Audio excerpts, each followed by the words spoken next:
Je réfléchissais à une situation d'une personne que je connais très très bien et malheureusement cette personne elle est sous l'emprise de son fiancé et tout le monde le perçoit sauf elle. Alors, beaucoup de personnes l'ont avertie mais rien n'y fait, elle est aveuglée. J'en ai conclu que dans la vie, lorsque tu rabaisses les autres, que tu es fourbe, que tu es dans le vice, que tu portes un masque et que tu joues un rôle qui n'est pas le tien, eh bien, en fait, ce que tu fais, c'est que tu te mets un voile sur les yeux. Tu te mets un voile qui va t'empêcher de voir la vérité. Allah t'enverra les signes les plus clairs, mais tu resteras aveuglé parce que tu as choisi le mauvais chemin. Tu sais, c'est pour ça qu'Allah nous dit dans le Coran que lorsqu'on commet le mal ou qu'on veut le mal pour les autres, en réalité, ce mal qu'on souhaite pour les autres ou que l'on fait, eh bien, c'est contre notre propre personne, que ce soit ici-bas ou dans l'au-delà.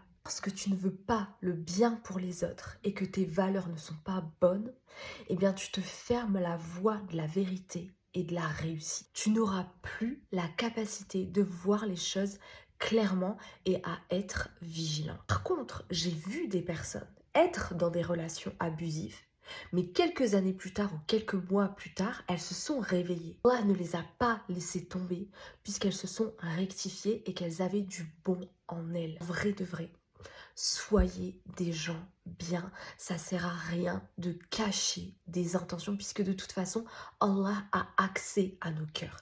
Ça ne sert à rien de jouer un rôle puisque Allah voit tout.